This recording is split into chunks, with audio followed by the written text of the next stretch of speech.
Hey guys, Professor Bill, Comic Book University, and Namor, the Submariner, Conquered Shores, Part 3 of 4. Holy crap, this is freaking amazing. I know I'm a month late and $1 short on this thing. My bad. I completely missed it. I forgot it. I was busy.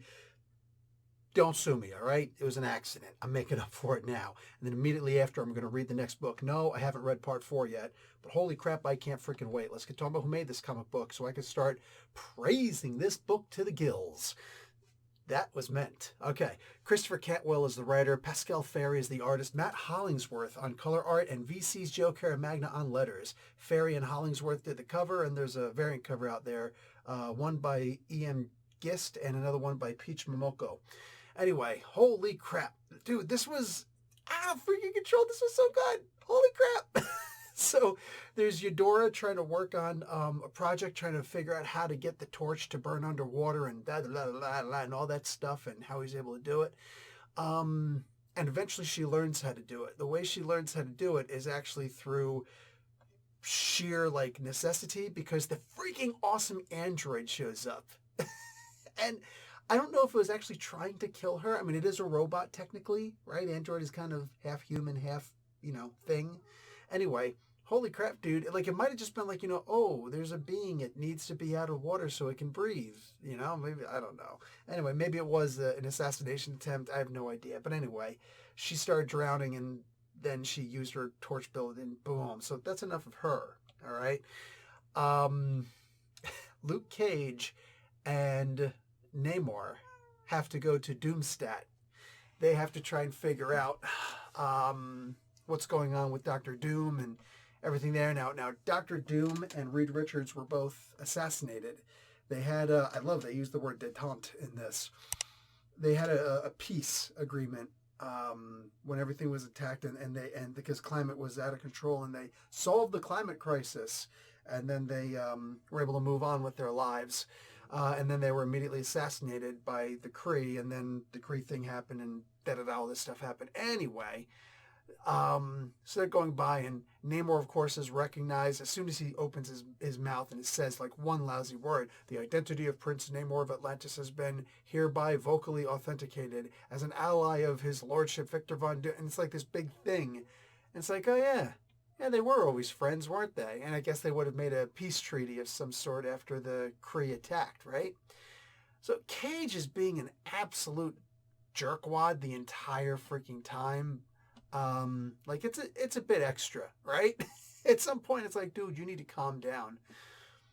They go and they find one of the secret entrances into a below place, and all of a sudden, of all the things, of all the characters to show up, I about lost my crap on this one. Freaking Frankenstein's monster shows up. They don't say it's Frankenstein's monster, but they allude to it. I guess they don't have a license for it anymore. But it's Frankenstein's monster. It might be a little confusing because he goes, Egad, the undead monster of lore. Egad is just a funny old way of, saying, my word. Something of shock. But this is Frankenstein's monster. Oh my God, I about lost my crap when I saw this. I'm like, holy crap. And of course, he's afraid of flame because of his undead parts, easily flammable. So he's terrified of the Human Torch, and he feels like he's failed the people. Now, for some reason, this is out of control. Amazing. I'm a month late on doing this, so I have no problem with spoilers in this. And here they come full blast, bro. For the most part, at least. There are humans here, and some of them as young as 2 years old. Meanwhile, it's been more than a decade since this Kree attack happened. So how come they're able to have babies here, but they can't have babies under Atlantis? Oh, damn. See, in the military, there used to be this thing where they would put saltpeter in the food.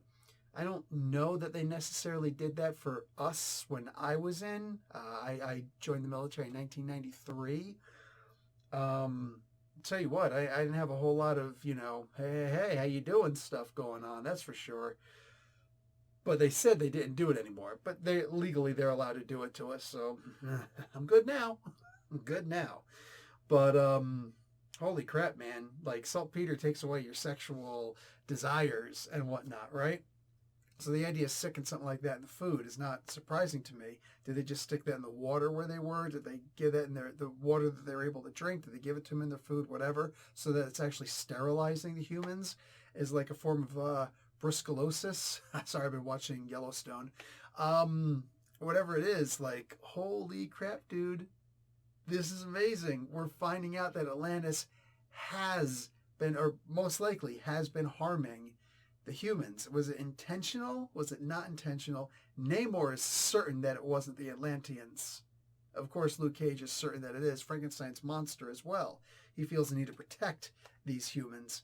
There's even a scene at the end where he goes full peaceful and he's holding a little yellow flower.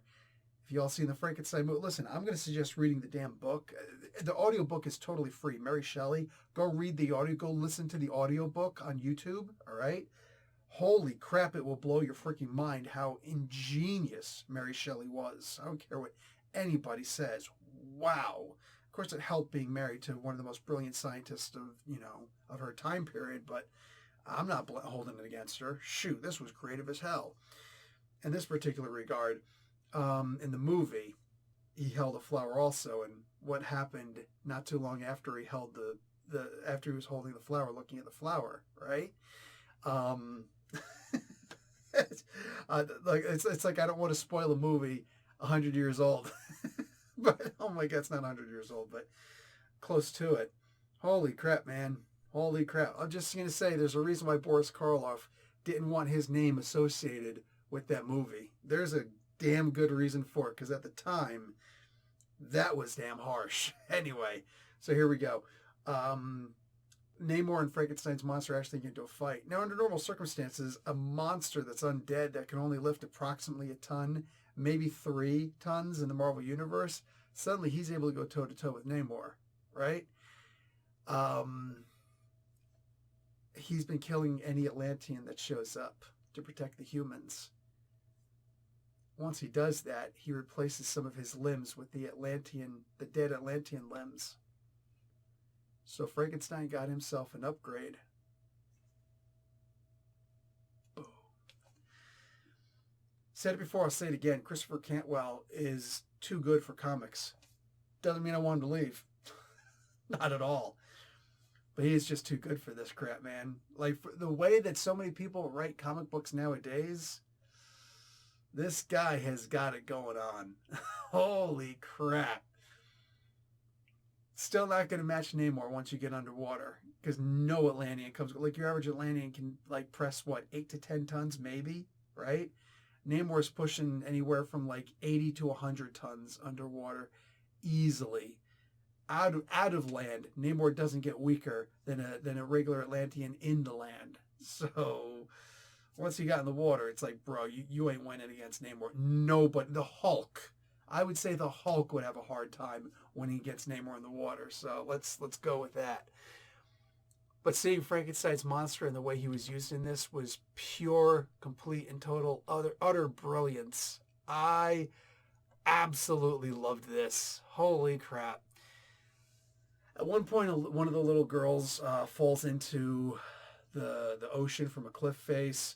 Namor is able to save her. Now, she would have died as soon as she hit the freaking water, but that's beside the point. Namor is able to save her with his winged flight, on his feet, and CPRs her, and Namor, or what do you call it, Frankenstein's monster comes out just in time to see this, and it's like, oh, okay, fine, you are one of the good ones.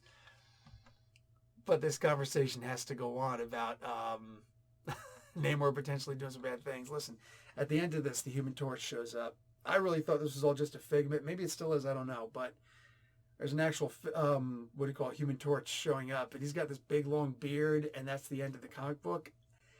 And I'm going to have to leave this review right now because I can't wait to get to the actual comic book, part 4 in and of itself. I get it before you guys.